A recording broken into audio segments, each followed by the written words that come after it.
guys, Brett Johns here. You're watching UFC Gambling Addicts. Comment, like, subscribe. Down here. Probably. What's up, guys? Leighton here for UFC Gambling Addicts. Back again with another breakdown. This is going to be UFC on ESPN+19. Joanna Jedrzejczk versus Waterson. And this card is in Tampa, Florida. Before we get into this card, let's just spend 5 to 10 minutes, dive back into last week, have a few things to speak about there. Before we get into that, massive shout out to Brett Johns, UFC fighter who introduced this week's episode. That's something I want to do on this channel as much as I can do. It won't be every week I have a fighter introduce the episode. But as much as I can, I will. So, once again, massive shout out. Thanks a lot, Brett, mate. Appreciate you massively. Okay, so let's get into this. The poll. Here's the poll from last week. 45% Adesanya, 55% Whittaker, over 300 votes is nice to see. And I agree with this poll. You know, you look at this poll, man, it's very close. It's, you know, you can see our community, this community was very split. And across the whole board, you know, every single MMA fan, if you ask 10 people who are you taking in the main event, it's going to be very split. So yeah, I appreciate those votes. Very close poll. And we are going to speak about the main event. But before we do, let's get into some comments from last week. Come and get a look at this one, boys. Trent D, $75, Ji Young Kim to win by TKO, plus 1,200. Wow. So, I remember this comment. I was going through the bets, you know, trying to find some props to take, and I saw Ji Young Kim was 13-2, you know, plus 1,200. And, you know, I remembered this comment, like, this guy has $75 on Kim, TKO. I went back, I looked at Kim's record. She hadn't had a TKO in the UFC yet, so, you know, it's coming.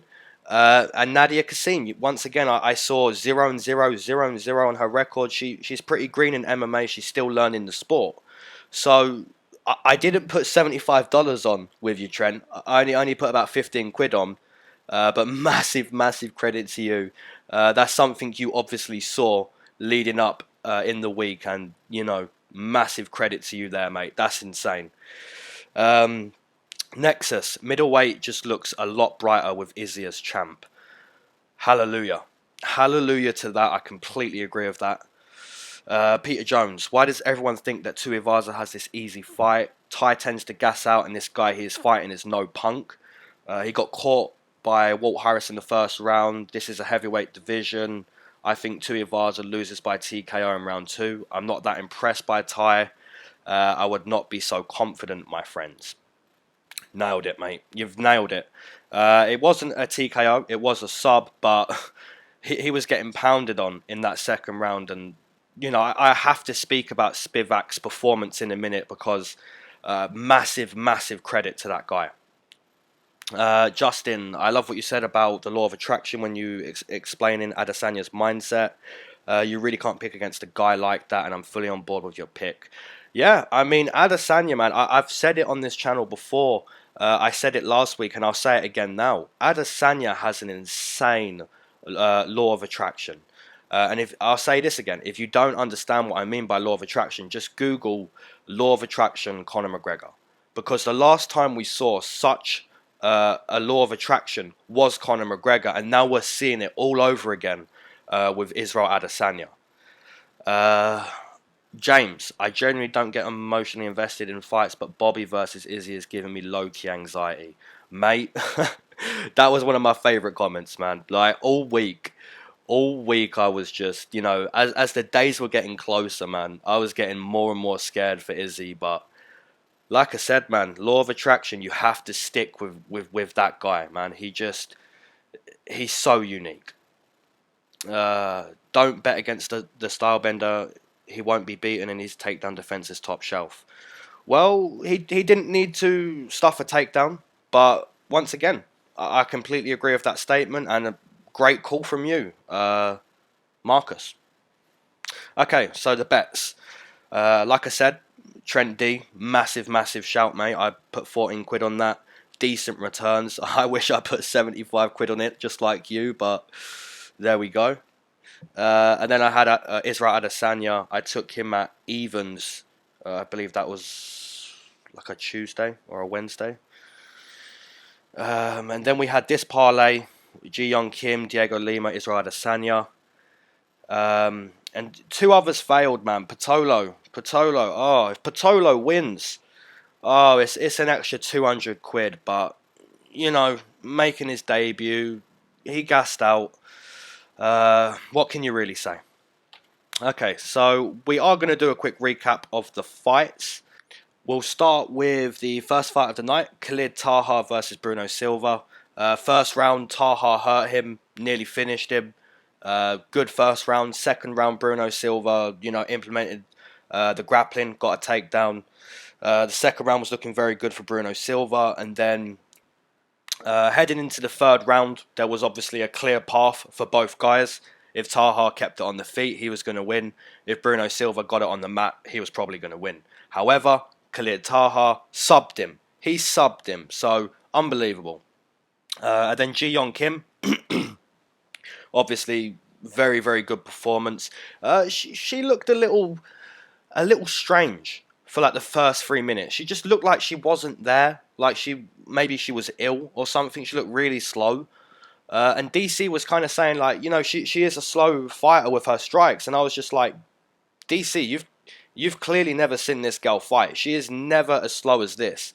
And then, you know, I believe Nadia's mouthpiece fell out and the ref stopped it. And that moment, Kim really thought, you know what? That is number one bullshit right there. Let me switch it up a gear. And massive finish for Ji Young Kim. Someone I want to speak about real quick, Megan Anderson. Wow. A lot of people counted Megan Anderson out. And when I say that, I don't mean everyone betted on Zara. I just feel like a lot of people kind of disregarded her as like, you know, she's probably going to win, but she's probably not going to look good. She actively attacked a position that she had been weak in. Grappling. She grappled this girl. Well, this girl ended up in the clinch with her, but Megan Anderson was happy to grapple. She took it down to the mat, and she showed me exactly what I want from her. I want a stronger version of Megan Anderson, and you can see how much that fight meant to her. You know, she's tearing up after the fight. So massive credit to a girl who proved a lot to herself in that fight. She attacked an area she had been weak in. She found success there. The hard work paid off. And so much credit to Megan Anderson. Brad Riddell, Jamie Mueller. Oh my good God. Oh my God. Wow. That fight was unbelievable. Jamie is way too tough for his own good. But that guy is as tough as you get, boys. Literally, he was getting beaten up so bad in that third round, and there was just no quitting that guy. That guy is as tough as you get. Brad Riddell, you know, impressed me quite a bit with his hands, actually. Kicks, obviously, I knew about. Very good kickboxer. Great fight. Really good fight. And like I said, Jamie Mullarkey is just way too tough. Way too tough. Kalen Potter, good performance. Dug really deep. Even engaged in the brawl with Maki Pitolo. So he gave Maki Pitolo what he wanted and was still able to come out unscathed. Took a few shots, but, you know, he fought his fight. And you just have to hold your hands up and say massive credit. I know we can all sit here and criticise Maki Pitolo, but the facts are he engaged in that brawl. If you go back and watch the first round, there was a brawl. And Kalen Potter was tagging him and having success in the brawl. So, massive credit. Kalen Potter, well done. Jake Matthews, Rostam, bit of a inactive fight. You know, basically just staring at each other.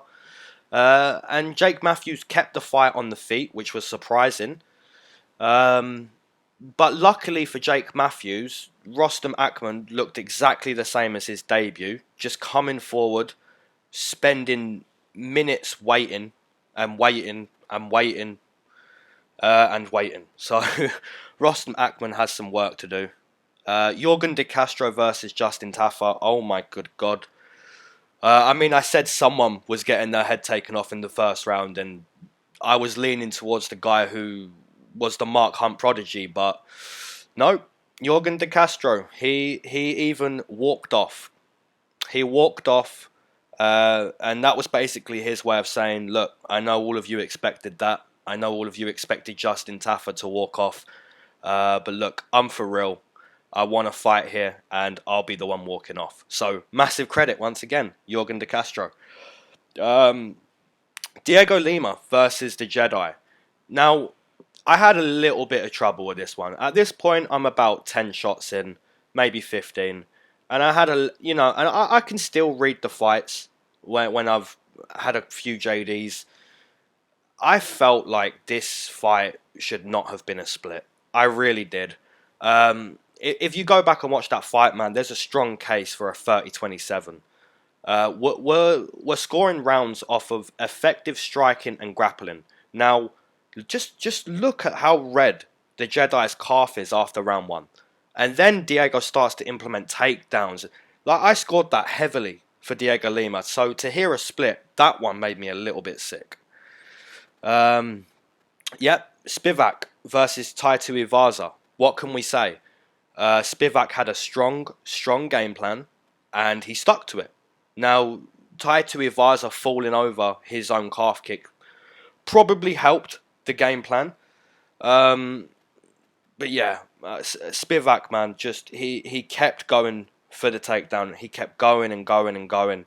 And you can see he wanted that fight bad.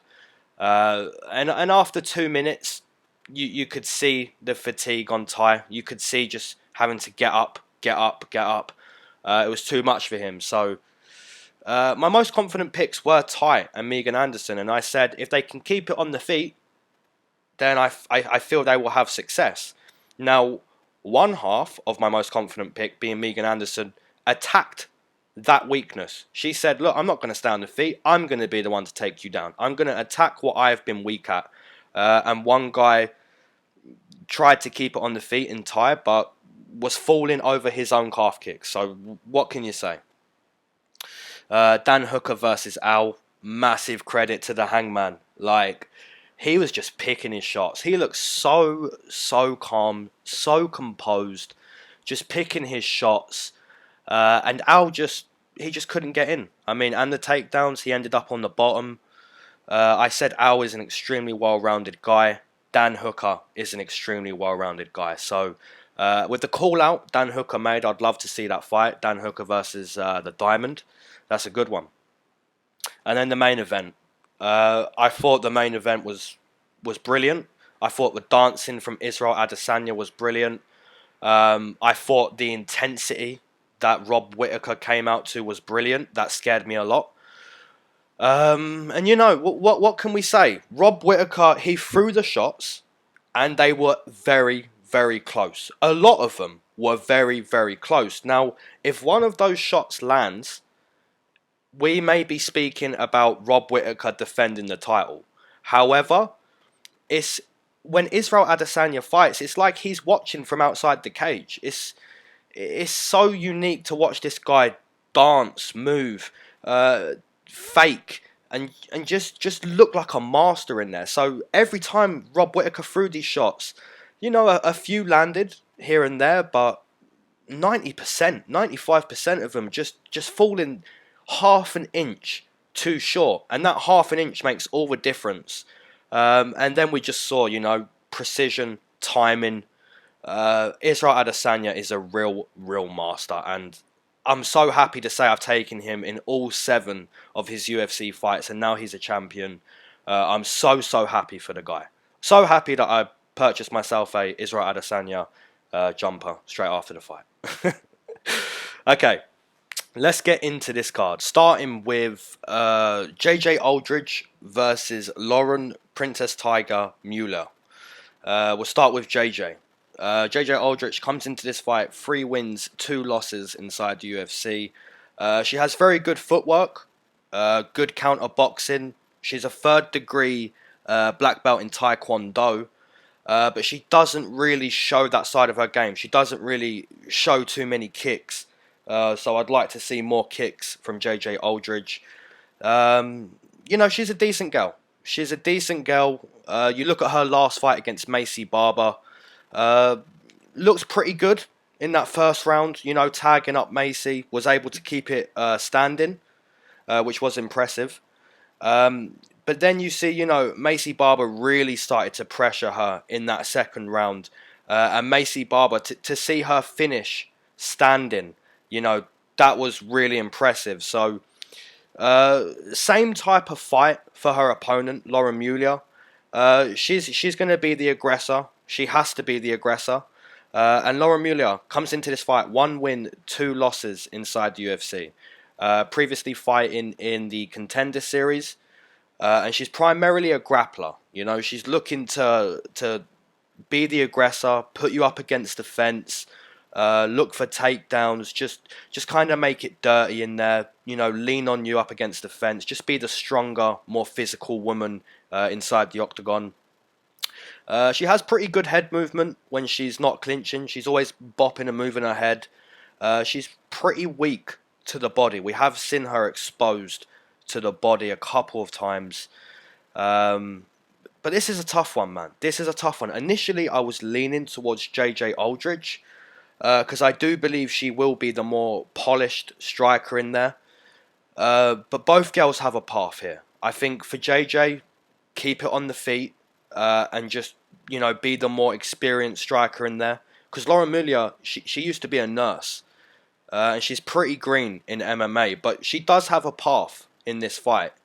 Her path would be just pressure, end up in the clinch up against the fence, and look for takedowns. So use your strength advantage the way Maycee Barber tried to.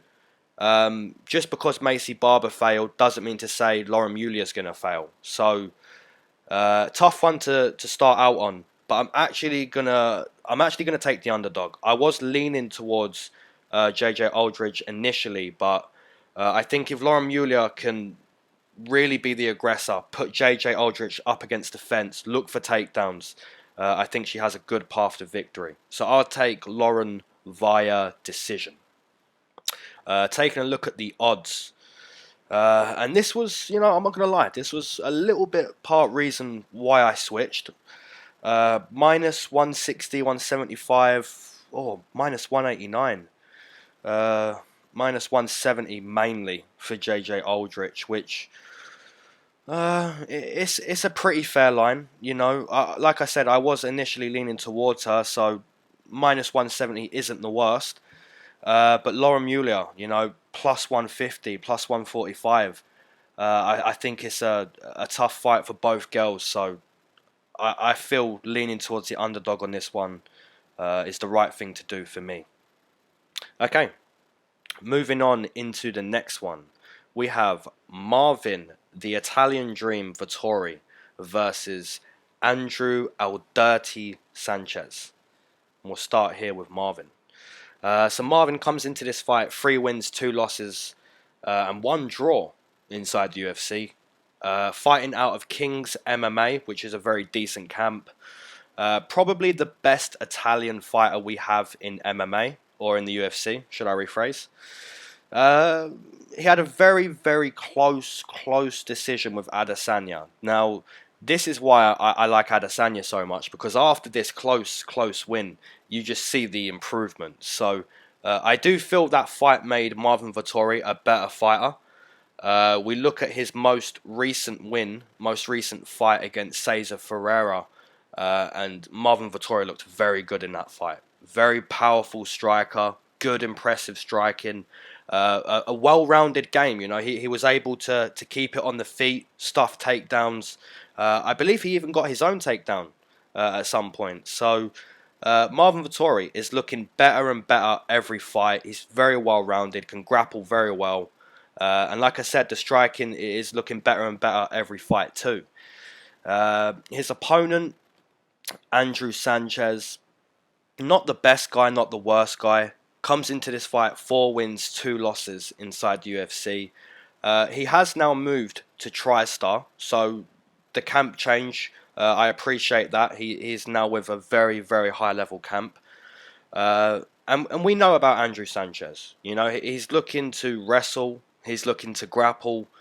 Hasn't got the best gas tank in the world, but that's what he's trying to do. You know, he's trying to grapple you, take you down, wrestle you, and if you're doing that up against the fence, you know, trying to use the fence to get up, you're in an Andrew Sanchez fight. So a little bit tough to pick, but I think all of us are going to sort of lean towards this. If the fight's kept standing, I feel like the majority of us are going to feel Marvin Vettori is the more comfortable striker, is way more comfortable standing there to trade with Andrew Sanchez. And if the fight ends up in the clinch, I think Marvin Vettori has shown us already, look, I can clinch, I can defend takedowns, I can get my own takedown, and I will compete here. So for those reasons, I feel Marvin Vettori has more probability in this fight. And I actually like him to get a finish in this one. Because like I said, Andrew Sanchez hasn't got the best gas tank. So I'm going to take Marvin Vettori via TKO in round number 2. And we take a look at the odds on this one. And it's a deep one, man. It's a deep one. I'm most likely staying away from this one.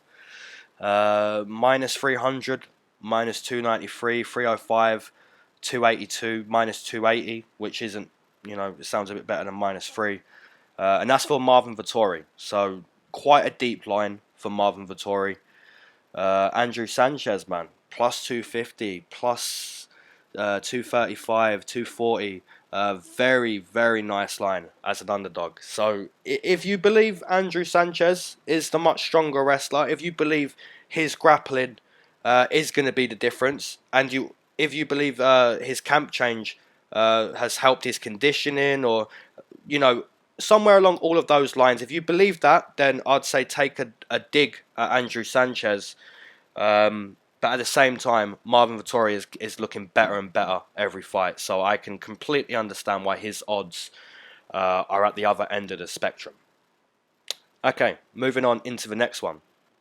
Who do we have? We have Hector Aldana versus Miguel Baeza. I'll start with Hector. So Hector Aldana comes into this fight 0-2 inside the UFC. What can we say about this guy? He's very, very powerful. He's a very powerful guy. Quite reckless, you know, quite reckless. Leaves himself open for shots. But that's just because he's reckless, you know. And what I mean by reckless is he's just throwing. He's just throwing these huge power shots, these huge calf shots. And that's how he's leaving himself open to getting countered. So, you know, this fight it feels like a mirror match. Technique lies with Miguel. So I believe both guys are very, very powerful. Just one guy has a bit more technique, a bit more composure, a bit more willingness to wait to see these shots open up. So in a way, I feel like they're the same guy. Just one guy is way more technical. So Miguel Baeza comes into this fight making his UFC debut. We saw him a few weeks ago on the Contender series. He gassed out quite badly in that fight, but he just kept going for it. And that's something Dana liked. You know, he saw the guy was fatigued, tired, fought against adversity, but he dug deep and kept going forward, and that's what Dana loved. Miguel was fighting out of MMA Masters, which is a very decent camp as well. And like I said, man, this fight is like a mirror match. Both guys are very, very powerful. Miguel has a really powerful right hand. And the only difference, man, I'll say it again. The only difference is one guy is willing to wait to knock someone out. And the other guy is willing to put himself in harm's way to knock a guy out and maybe get knocked out himself. So really the only difference here is patience. I think Miguel Baeza is way more patient. He's also shown good jiu-jitsu in these BJJ tournaments that I've seen recently. So yeah, I have to lean towards the Contender Series guy here. And I'm going to take him in round 1. So I'm going to take Miguel Baeza via TKO in round number 1. Okay, taking a look at these odds. Ooh, Miguel, minus 190, minus 210, 186, 200, 205. It's a little bit split across the board. But I agree with his price, man. I think both guys are very similar in power and what they want to do in there. Just one guy's willing to, accept this a fight, and he's not just going to get a quick TKO. And that's something Hector Aldana doesn't really accept. He's just trying to, just go back and watch his 2 fights in the UFC. He's really trying to get it done in there, and with every combo he throws too, he's trying to get it done. He could though, plus 170, plus 175. He's a decent underdog if you're liking it. Like I said, it is kind of a mirror match. So if you're leaning towards Aldana, it's not the worst bet, but minus 186 seems like a fairly decent price also for Miguel. Okay, moving on into the next one. It's a very good fight. We have Marlon Chito Vera versus Andre Ewell. We'll start with Marlon Vera. Marlon Vera comes into this fight 8 wins, 4 losses inside the UFC. He's the first guy from Ecuador to enter the UFC, so little clap there. And he's a real dog. He's a real dog. Marlon Vera is a real dog. He's willing to fight anywhere. If you clinch him, he's willing to fight there. If you want to go dirty boxing, he's willing to go there too. On the mat, he's down. Fighting at range, he's down. He is a real dog. And two noticeable facts about this guy. In 4 losses, never been finished. This guy's never been finished. And another really interesting fact that I'm sure a few people would already know and agree with. This guy just finds a way to win when he's behind. When he's losing these fights, he finds a way to dig deep, show how much of a dog this guy is, and he finds a way to win. It's a beautiful quality to have when you're down and behind in a fight, and you just find this inner something that you have, man, and you can pull it off. So that's something Marlon Vera does very well. When he's behind, he finds a way. When he's in front, he sometimes finds a way to scare us, maybe, but for the most part, man, Marlon Vera is very underrated. He's a very good guy. And he's got a very good opponent here. Andre Ewell comes into this fight 2 wins, 1 loss inside the UFC. This guy had a very impressive debut against Renan Barão. I say impressive because he was very close to being submitted in the first round. After that, in the second round, both guys came out. Renan Barão was very fatigued, very tired. And that's when Andre Ewell really showed us, hey, look, I'm in the UFC. This is what I do. Watch this striking. And he had a real swagger about himself on the feet. Just popping this long jab. Some of his calf kicks are really nice. I really like Andre Ewell as a striker. Then Andre Ewell fought Nathaniel Wood. And, just a huge difference when it comes to grappling. So maybe that's a little bit of a concern here for Andre Ewell in this fight.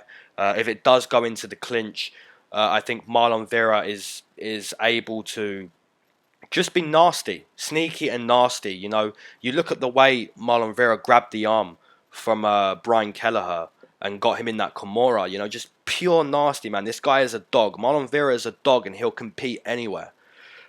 So Andre Ewell is going to have to be ready for a dirty fight at times. If you ask me what path is Ewell going to implement, what path is he going to go down, it's going to be just keeping it at range. Keep it at range, pop a jab, go with the calf kick. But Marlon Vera, man, he's going to make it dirty in there. So this is a real tough one to predict. But I'm going to go towards Vera. I think if this fight ends up in the clinch and it ends up on the mat, we're really going to see this guy just show us how nasty he is again. So I'll take Marlon Vera via submission in round number 2. Okay, so taking a look at the odds for Marlon Vera versus Andre Ewell. We'll start with Andre Ewell, plus 150, plus 145, plus 140. Decent underdog line. Marlon Vera now a minus 170, minus 167, minus one. Some in the 80s, some one line even over 200 still. So Marlon Vera's line is dropping, so that's looking good. If we're all leaning towards Marlon Vera, that's looking very good. Obviously, the line can only drop if money's coming in on Andre Ewell. So both lines seem to be betted on right now, currently. So very close fight, man. Very, very close fight. Hard one to predict because both guys are very good strikers. Andre Ewell, very long, popping jab, like I said. Marlon Vera, very nasty and underrated in the clinch. And his ability to come back when losing as well. So that's one of those fights, man, that, you know, that's going to be very hard to predict for a lot of people. Okay, so before we move on, as always, let's smoke this.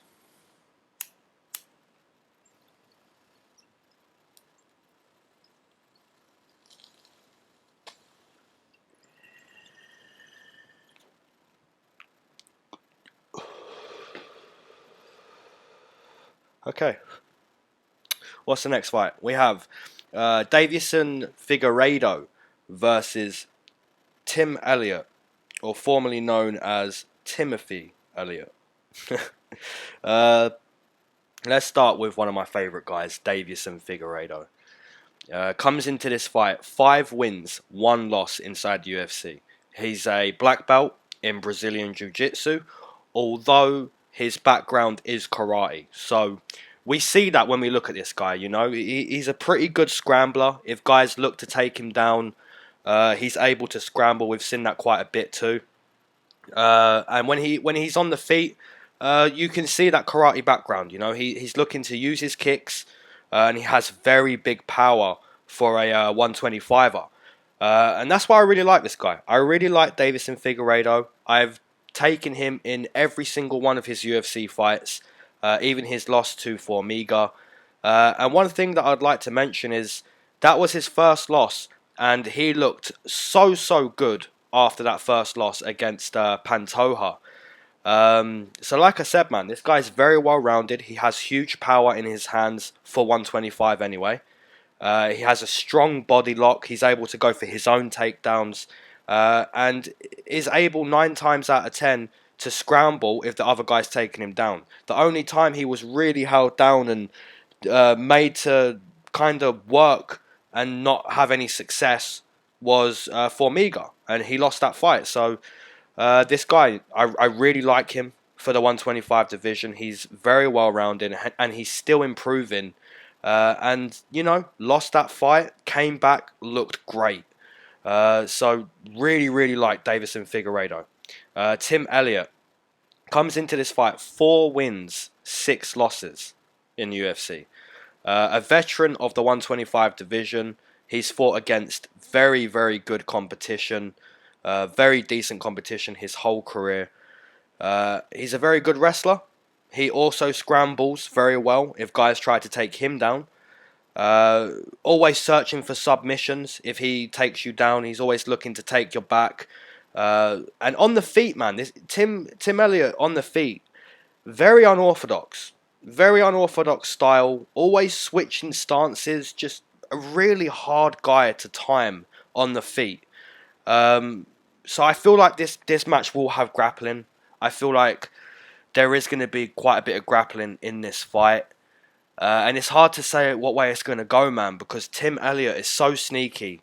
And he's such a veteran that he could easily wrap up a neck. But like I said, Deiveson Figueiredo, also a very good scrambler when guys are trying to clinch him. So it's a tough one, man. It's real tough.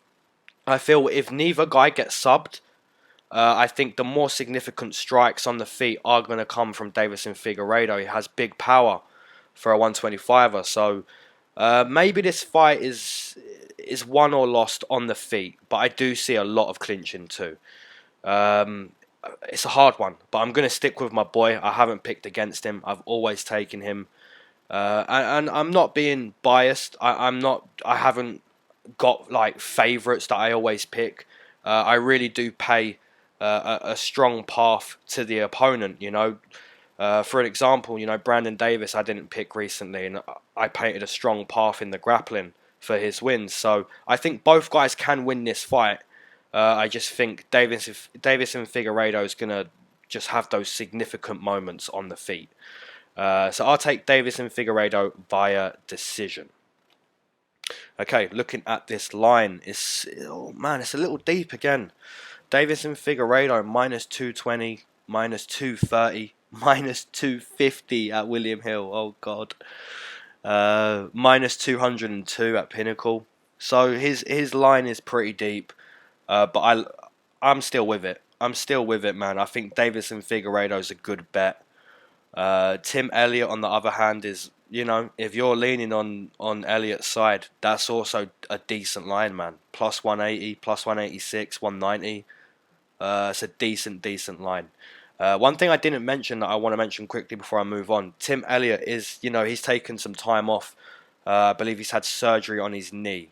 I'm not sure if I'm 100% right in that, so go check that, but he's had some time off, and he's returning after like a couple years or something like that. So maybe Tim Elliot needs one fight or so to get back into the swing of things. But like I said, he's a very sneaky guy on the mat. Okay, moving on into the next one, we have Max Payne Griffin versus Alex the Great White Morono. Wow, this is a good one and a very hard fight to predict. We'll start with Max Griffin. Comes into this fight 3 wins, 4 losses inside the UFC.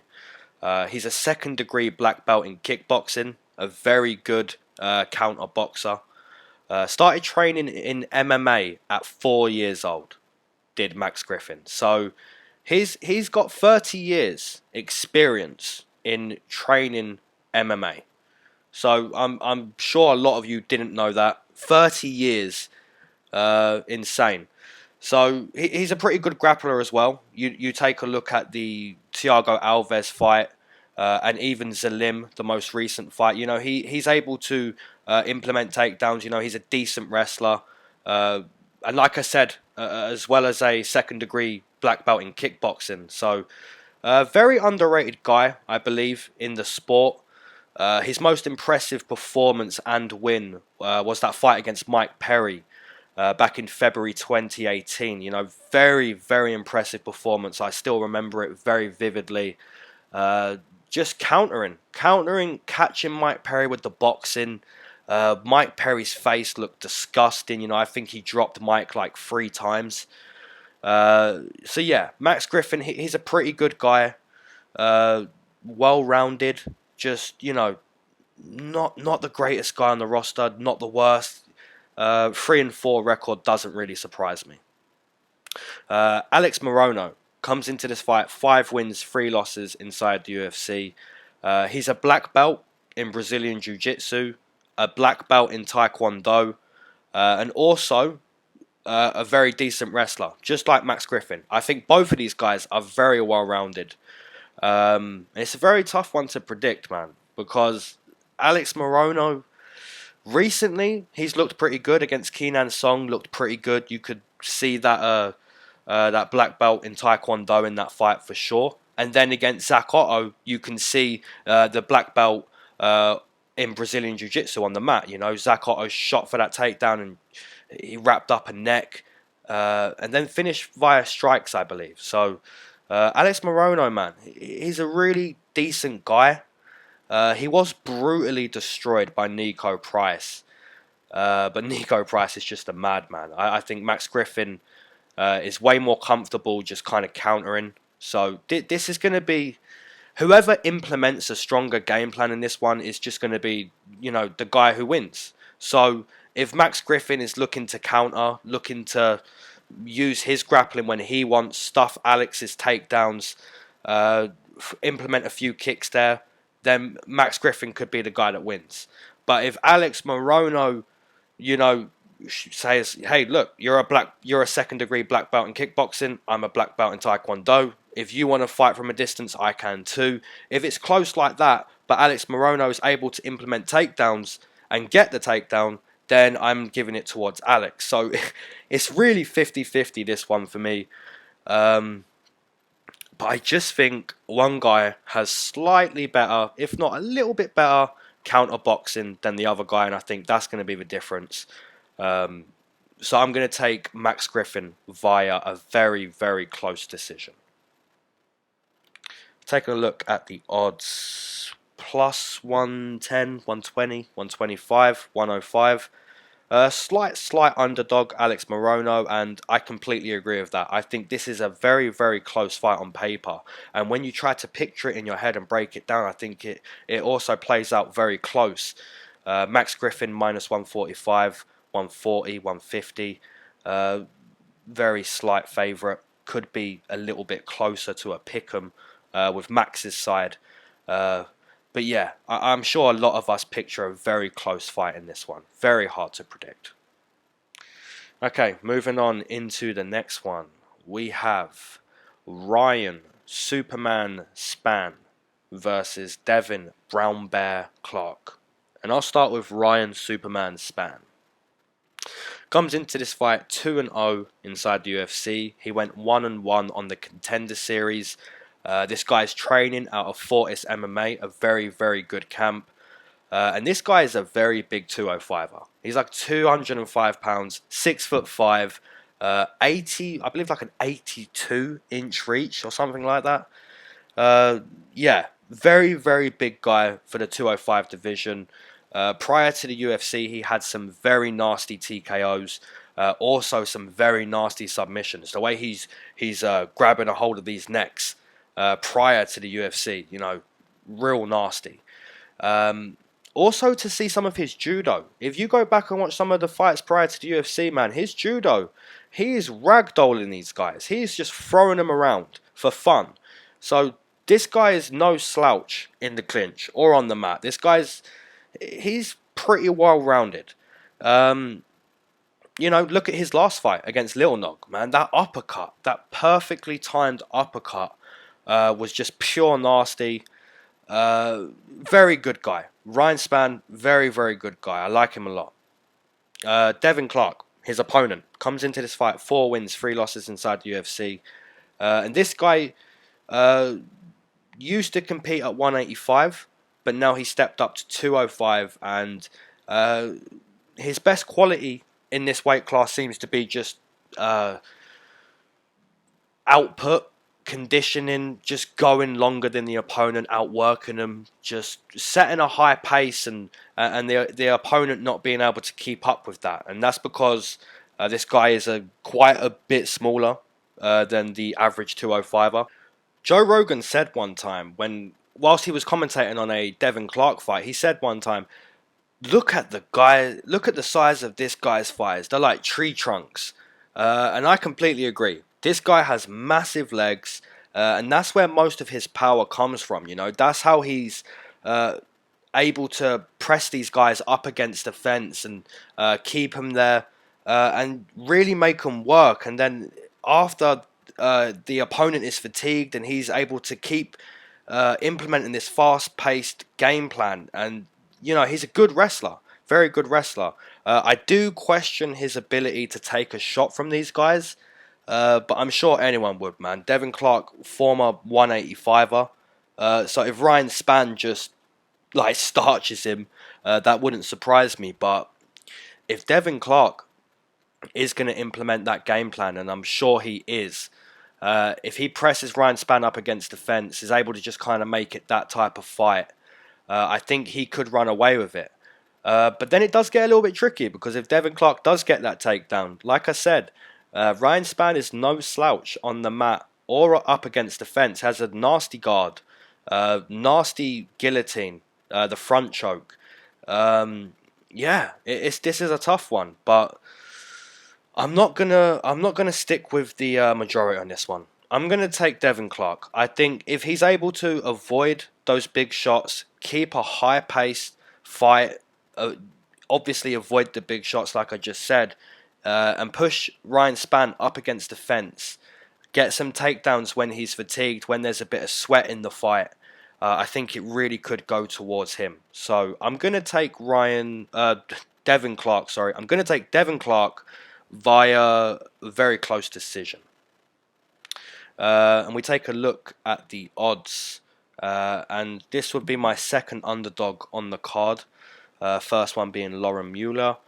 Plus 115, plus 120, plus 120, 122, 125. Decent line for Devin Clark. Ryan Spann, also a very decent line. You know, I said this last week because I took Al last week and he had a decent underdog line. But Hooker also returning at minus 150, minus 160, and I felt that was also a very good line. Similar line here. Similar line. Whoever you're picking here, I think there's good value.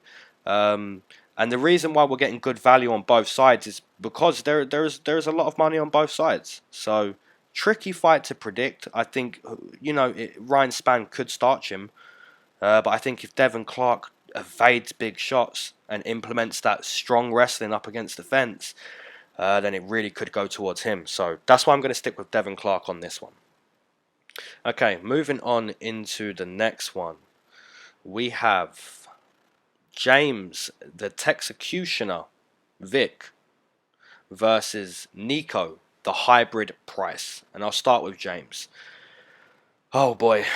James Vick comes into this fight 9 wins, 4 losses inside the UFC. He's stepping up to 170, which is, I'm sure everyone here is now clapping. He probably should have been there the whole time. So he's making the right move there.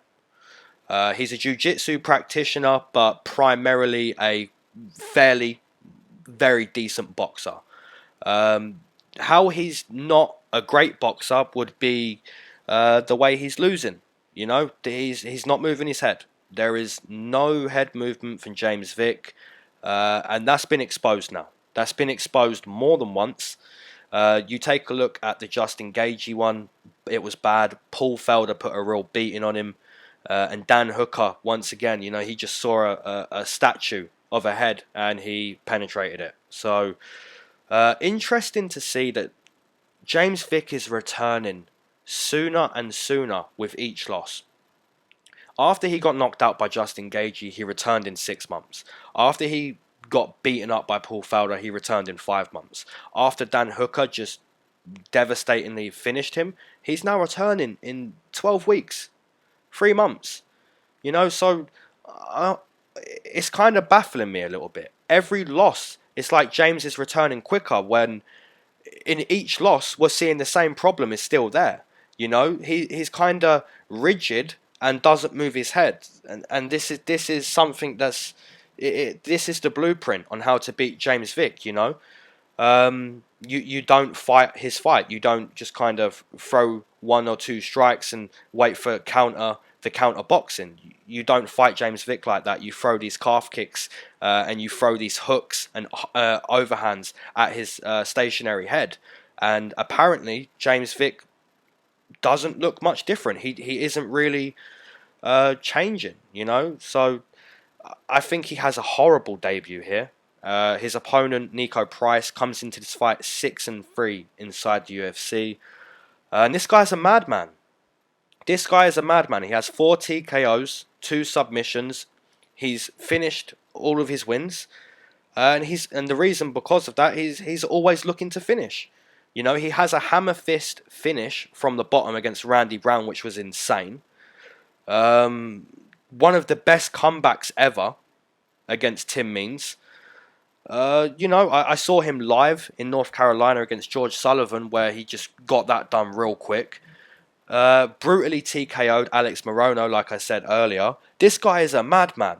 Like, I bet against him with Jeff Neal, and he even hurt Jeff Neal.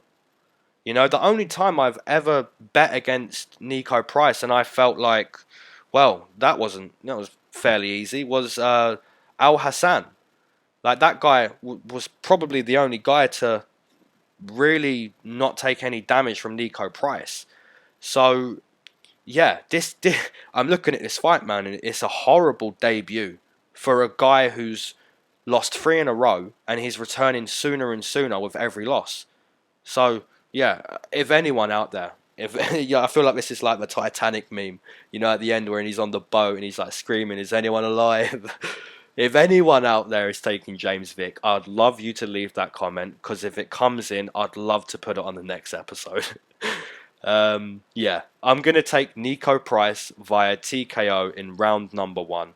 And if I'm wrong, fair enough, because if anything, I hope I'm wrong for James's sake. Yeah, Nico Price TKO round 1. Taking a look at the odds, Nico Price minus 155, minus 152, 172, 170, 165.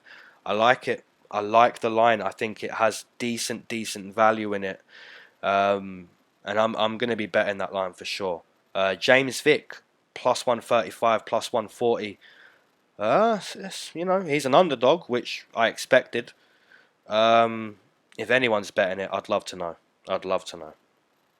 Okay, moving on into the next one. We have Eric, your boy Anders, versus GM3, Meerschaert. This is a very interesting fight. We'll start with Eric Anders. Comes into this fight 4 wins, 4 losses inside the UFC. A decent kickboxer, but primarily just a power puncher. Footwork has really been like his downfall, and I don't know if it's getting better or not. You know, I'm watching this guy, you know, fight by fight, and it doesn't seem to be getting better. Now, I don't expect it to just change and be drastically better, but I want to see slight improvements of it, and I don't know if there might be, but for the most part, footwork seems to be Eric Anders' downfall. Like, if he has an opponent who circles the octagon well, he's just so unable to cut off the octagon. He just follows. Instead of shutting off the door to where the opponent is going to be, he just follows. And I've said that about 7 times over a year on this channel. Like, I've said that a few times, and I don't see it getting better for Eric Anders. Now, when he's able to have the fight he wants to fight, when he's able to fight a guy who can't move well, like a Vinicius Moreira, Tim Williams, Marcus Perez, who circled okay, but not much offense from Perez, and that was back in like December 2017. Yeah, when he's able to fight a guy who doesn't move great, he looks good. You know, he lands those big shots. But if you move good against Eric Anders, you're able to beat him. GM3, his opponent, comes into this fight 5 wins, 3 losses inside the UFC. A black belt in Brazilian Jiu-Jitsu. A very good grappler. Decent kickboxer, just like Eric Anders, but primarily a grappler. You know, that's where his heart lies. He didn't look the best in his last fight against Trevin, but he was still able to get a win. And I feel like it's a little bit of a similar fight for him. I think if it gets past the first round, I think both guys are going to be tired. You know, I'm not going to say GM3 is going to look, you know, great out there with his conditioning, because if you take a look at the Kevin Holland loss and the Trevin Giles win, both times extremely tired. So after the first round, I expect both guys to be tired. I just think GM3 he finds a way to clinch. He finds a way to just be able to fight his fight. Now, I do believe Eric Anders has the power to starch GM3 or even end up on top on the mat and pound him out. But Eric Anders, man, he's just not showing me enough each fight. Now, obviously, I took him against Moreira. You know, when I'm able to take him, I will. But I don't know, man. I can't take him in this one. I know he's the favourite and he has a good path to victory. Keep it on the feet and starch GM3 with big shots. But GM3, man, he's a true grappler at heart. Like I said, black belt in Brazilian Jiu-Jitsu. He's going to grapple Eric Anders. He's going to take him to the mat. and he's going to make him fight that fight. So once again, both guys have strong paths to victory. It's just a matter of personal preference which path you lie on, and I lie on Meerschaert's path here. So I think this is, I'm going to take a round 3. I'm going to take GM3 to get a round 3 submission on a very tired Eryk Anders, and I think GM3 will also be very tired. Very, very hard fight to predict. Okay, looking at the odds, minus 160 for Eryk Anders, 75, 57, 60. Decent line for Eryk Anders. I think, once again, there's value in that line if you're betting on Eryk Anders. Anything like under minus 170 is a decent line for a favourite. So GM3, once again, a good line, plus 140, plus 150, 45. Yeah, decent line. I think, you know, you look at the last fight with James Vick and Nico Price, also a decent line, and that's because there's so much money on both sides.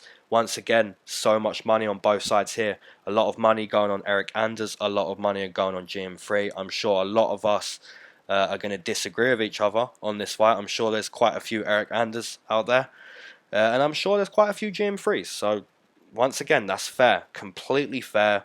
It should be that split. I think both guys have a good path to victory. Okay, moving on into the next one. We have Luis Violent Bob Ross Pena versus Matt Steamroller Frevola. What a fight as well. What another very good fight. Luis Pena comes into this fight 3 wins, 1 loss inside UFC, training out of AKA, one of the best camps in the world. And I feel like a lot of people are underestimating Luis Pena. I think this guy is a very well-rounded guy. He's a very decent wrestler, probably an underrated wrestler for the most part in the MMA community.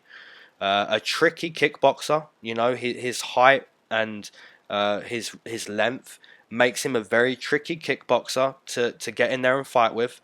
And also, he's a Brazilian Jiu-Jitsu practitioner.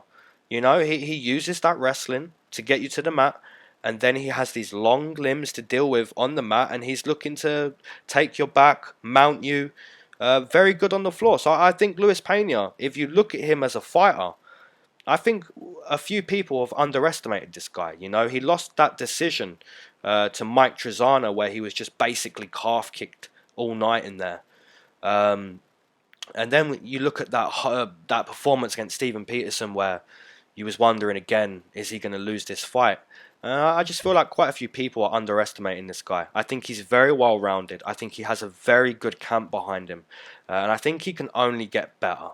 You know, I think that's fair to say. He can only get better. And he's fighting a guy who's also very good. Matt Frevola comes into this fight 1 win, 1 loss, 1 draw inside the UFC. Also fought on the Contender series. And if you haven't seen Frevola fight before, let me be the first to tell you. This guy's basically bites down on the mouthpiece, and I'm going to throw some heavy leather.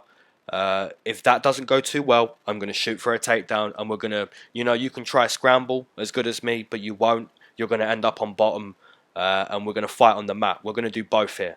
So Matt Frevola, man, he's that type of guy. He's a bit of a dog. I give good credit to Matt Sierra and Ray Longo for developing this guy back in the day. I don't believe he's still at that camp, but they done a good job helping Matt Frevola turn into the guy he is.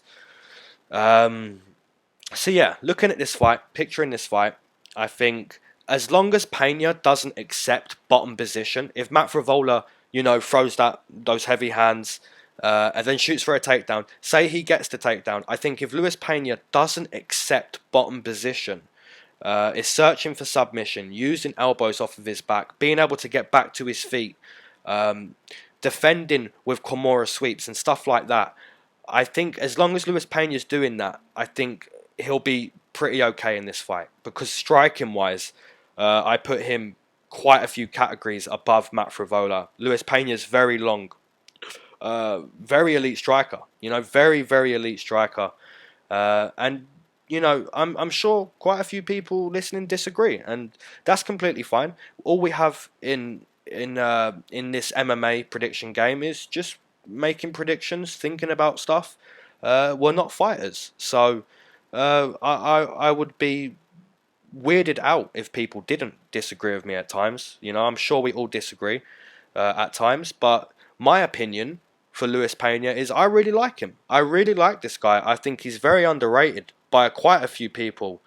And I think he's only going to get better. So if he avoids those big shots on the feet, if he doesn't accept bottom position, I think he's going to cruise to a decision. So, and I'm giving Matt Frevola some respect there because he's an extremely tough guy. So I'll take Luis Pena via decision. Looking at the odds, where are they? Another good line, man. Another good line on both sides. Luis Pena, minus 165, 160. Very good line. I like it. Matt Frevola, once again, it's bettable. Plus 145, plus 148, 35. Very decent line. And I'll say it for the third time in a row.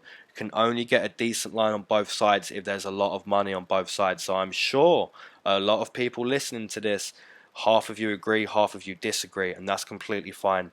It's a very, very good fight to bet on. It's a very decent fight to picture in my head. And, you know, I looked at this card before I started this and I liked it, but I like it even more now. Because once you start speaking out loud about these fights, man, they get more interesting. That's a really good fight. Okay, moving on into another fight here. We have Mackenzie Dern versus Amanda, as the Brazilian commentators would say, Ribas. I'll start with Mackenzie. Mackenzie Dern comes into this fight 2-0 inside the UFC, training out of Black House MMA. She took some time off because she had a baby, which is, you know, decent. She's an extremely talented grappler. You know, we know who Mackenzie Dern is, and if you don't, let me tell you, she's an extremely talented grappler. A black belt in Brazilian Jiu-Jitsu. She started training Brazilian Jiu-Jitsu at 4 years old. So Max Griffin, like I said earlier, started training at 4 years old in MMA. Mackenzie Dern started training at 4 years old, just Brazilian Jiu-Jitsu. So, yeah, this is a different level of a grappler we have here. She started entering adult competitions in Brazilian Jiu-Jitsu at 14 years old. She has a bunch of bronze, silver, and gold medals in all of these BJJ competitions she's entered. You know, she is an extremely talented Jiu-Jitsu practitioner. I highly rate her on the mat. Her striking isn't the best, you know, but like I said, she's a Jiu-Jitsu girl. And she's always looking to take the fight to the mat. So her opponent, Amanda Ribas, comes into this fight 1-0 inside the UFC. And we look at her debut against Emily Whitmire, and she basically just looked to grapple. You know, her game seemed to be, let me grapple you. So you look at this fight, and I feel like it's tailor-made for Mackenzie Dern. However, last time I said a fight was tailor-made for someone, it was tied to Baeza. So don't underestimate Amanda Ribas. She looked very good in her debut against Emily Whitmire. Her clinch looked very strong, and she looked about that game. She backpacked Emily Whitmire, really searching for that rear naked choke. And I feel like we have two very good grapplers here who are going to grapple each other. Maybe Amanda Ribas will, if she's smart, maybe she'll look to not grapple too much. But I don't want to take away from her because in the debut it looked so good that maybe she just goes, hey, look, we're going to grapple, Mackenzie Dern. You've taken some time off. We're going to grapple. So maybe we're just going to get the grappling match we anticipate here from these two girls.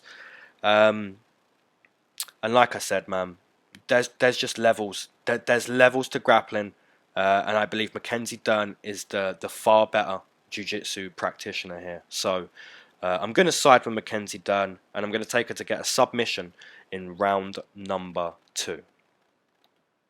Okay, looking at this line as well. Where are you? I know you're here somewhere. No, it's not here. Is it? Yeah, it is. Of course it is. Minus...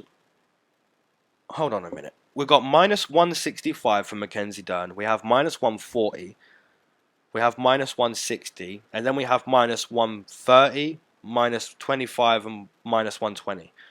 So I feel like what's happened there is she was a stronger favourite, and most of the board it's dropped on, and some lines are still a little bit higher for Mackenzie Dern, but they're going to catch up. So Bovada minus 165 for Dern. If you're at Bovada, don't bet Dern if you want to bet her, because she's going to drop.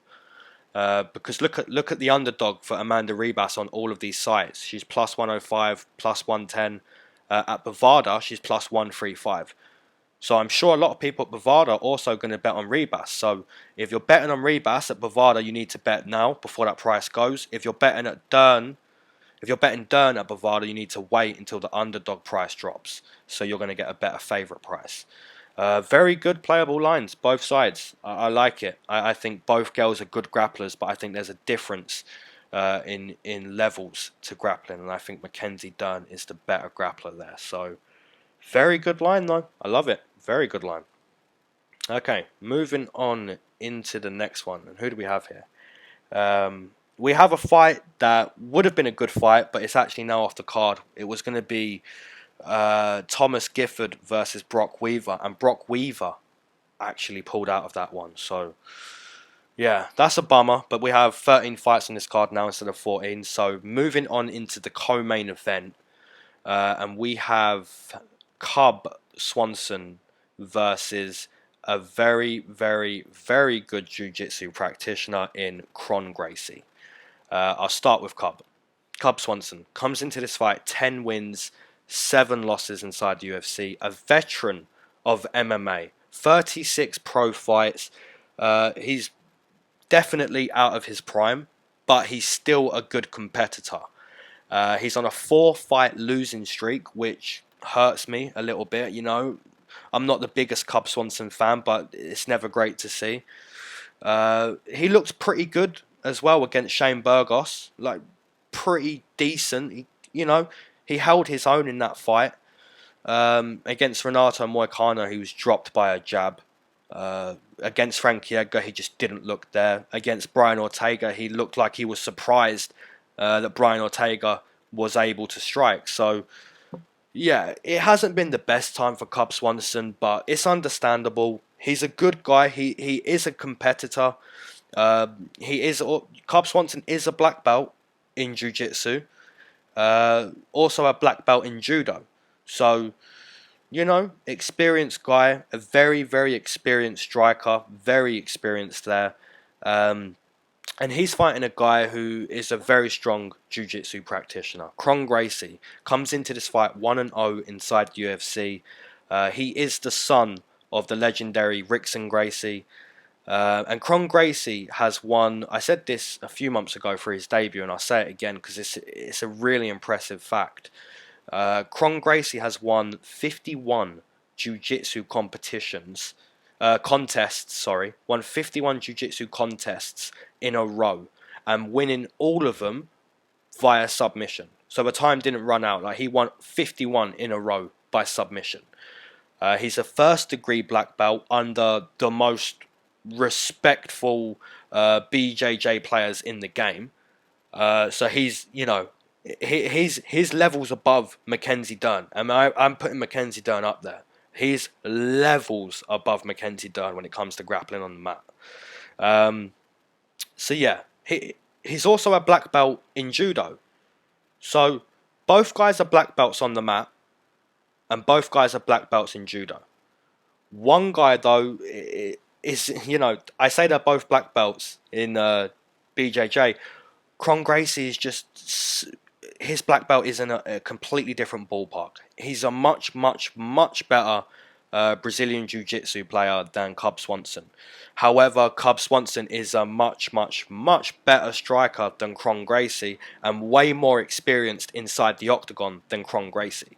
So we have a fight here where we're looking at this fight and we're saying Gracie has to sub him to win. Cub Swanson has to avoid any grappling to be able to win. It's a tough one. it's a tough one because I really believe Cub Swanson is still competing. He is on a 4-fight lose streak, but he is still competing. And Gracie, man, if you look at the start of the Caceres fight, when the ref literally says fight, he just kind of takes these slow little tiny steps forward. Like, he doesn't look like a fighter. However, man, he is a very, very strong jiu-jitsu player, like up there, top 5 in the world. And it's very hard to bet against that, but my pick here takes some faith. My pick, I'll be honest, it takes some faith, and I'm willing to put it into Cub Swanson here. I'm willing to put some faith into ending a 4-fight losing streak. So yeah, 15 minutes, Cub Swanson needs to avoid the sub or avoid grappling entirely. It's going to be hard, and it takes some faith, like I said, but I took Beth Korea a few weeks ago, man.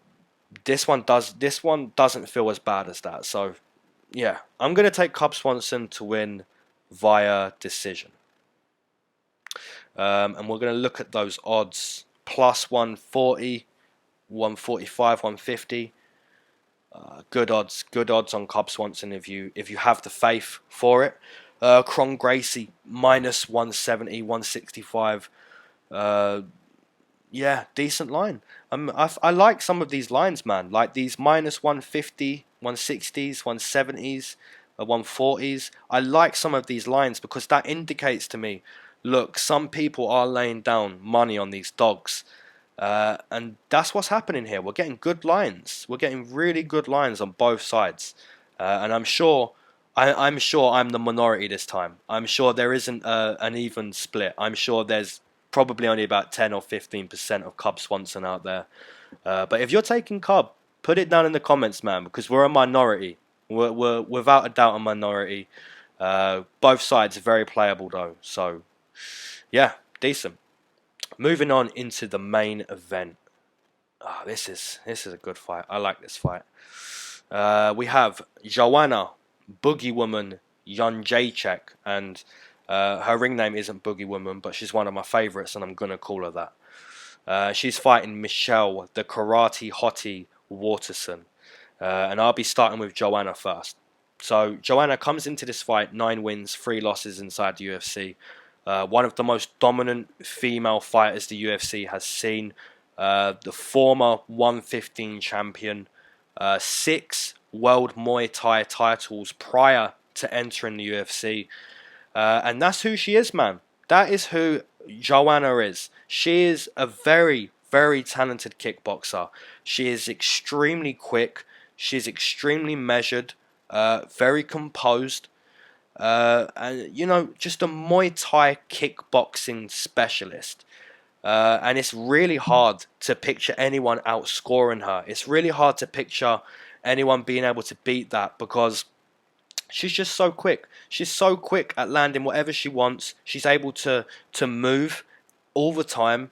And if your name isn't Valentina or Rose, I don't know if you have Joanna's number. You know, it's really hard to picture someone being able to outscore Joanna if your name isn't those two names. So, yeah, Joanna, I really like her in this fight, but we have to break down her opponent here before I make a pick. So, Michelle Waterson, also very, very good female fighter. She comes into this fight 5 wins, 2 losses inside the UFC.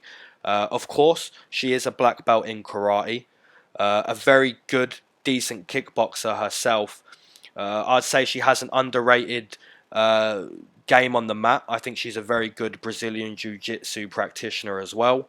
Very underrated there. She's been on a good climb. She's been on a good climb recently. You know, close win over Courtney Casey. Looked very good against Felice Herrig. And then, you know, quite a few people doubted her against Carolina. And Michelle Waterson showed me a lot in that fight. You know, she really wants to become champion. And she showcased, you know, look, I'm a well-rounded girl against Carolina. She was able to kick from a distance, strike from a distance. And her clinch, man, looked very good. And at that time, Carolina had also really worked on her clinch too. So to see Michelle Waterson beat her there, very impressive.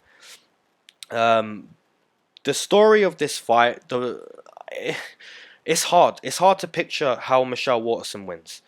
Like, does she catch JJ? I'm gonna say no, but if she does, massive credit. Maybe the other path to be maybe keep JJ honest, implement some takedowns here and there. You know, it's going to be a kickboxing fight 90% of the time. So as much as Waterson could mix it up a little bit, shoot for takedowns, I think that would be a good idea for her. The problem is JJ is very quick. She's very quick and she reads the game very well.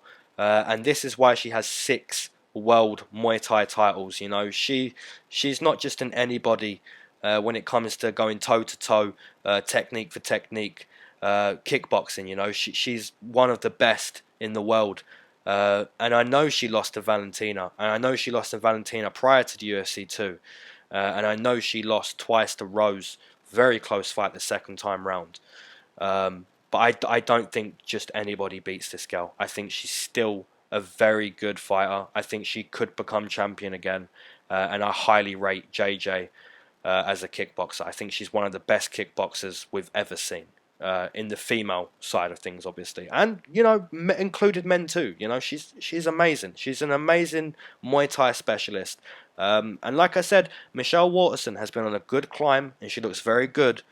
But I think there's levels. And I think Joanna Jedrzejczk is going to have a very nice kickboxing display in there. So I'll take JJ via a dominant, strong decision. And we take a look at the odds. It's a deep one. 380 for JJ, 400, 485 at Bookmaker, which is, you know, they're setting the tone for JJ climbing. Michelle Waterson, plus 315, plus 340, plus 310, 330, you know, strong underdog. So maybe I could end all my parlays with JJ and cover with Michelle Waterson, but I don't know, man. Maybe 2 parlays for JJ. It's a strong minus 400. You know, that's deep. So we'll see. We'll see where she can go. Maybe with an underdog or 2. But yeah. So yeah, as always, guys, this is I've enjoyed doing this breakdown. I only smoked 1 bowl this time, surprisingly. Fight of the night. Let's take a quick look. Fight of the night. I'm gonna say. Do you know what? If James Vick and Nico Price does get out of the first round, I'm going to say that's a very competitive fight. However, like I said in my breakdown, man, I took Nico Price TKO round 1. So that could be over very quickly. Yeah, I'll stick with that one for fight of the night. If it goes out of the first, I think it's going to be a banger. So yeah, guys, I don't want to take too much of your time. Leave your comments down below who you're parlaying. Leave whatever comments you want. I'm going to pick a few for next week. And as always, vote on the poll that I'm going to leave. And yeah, appreciate you guys. Peace.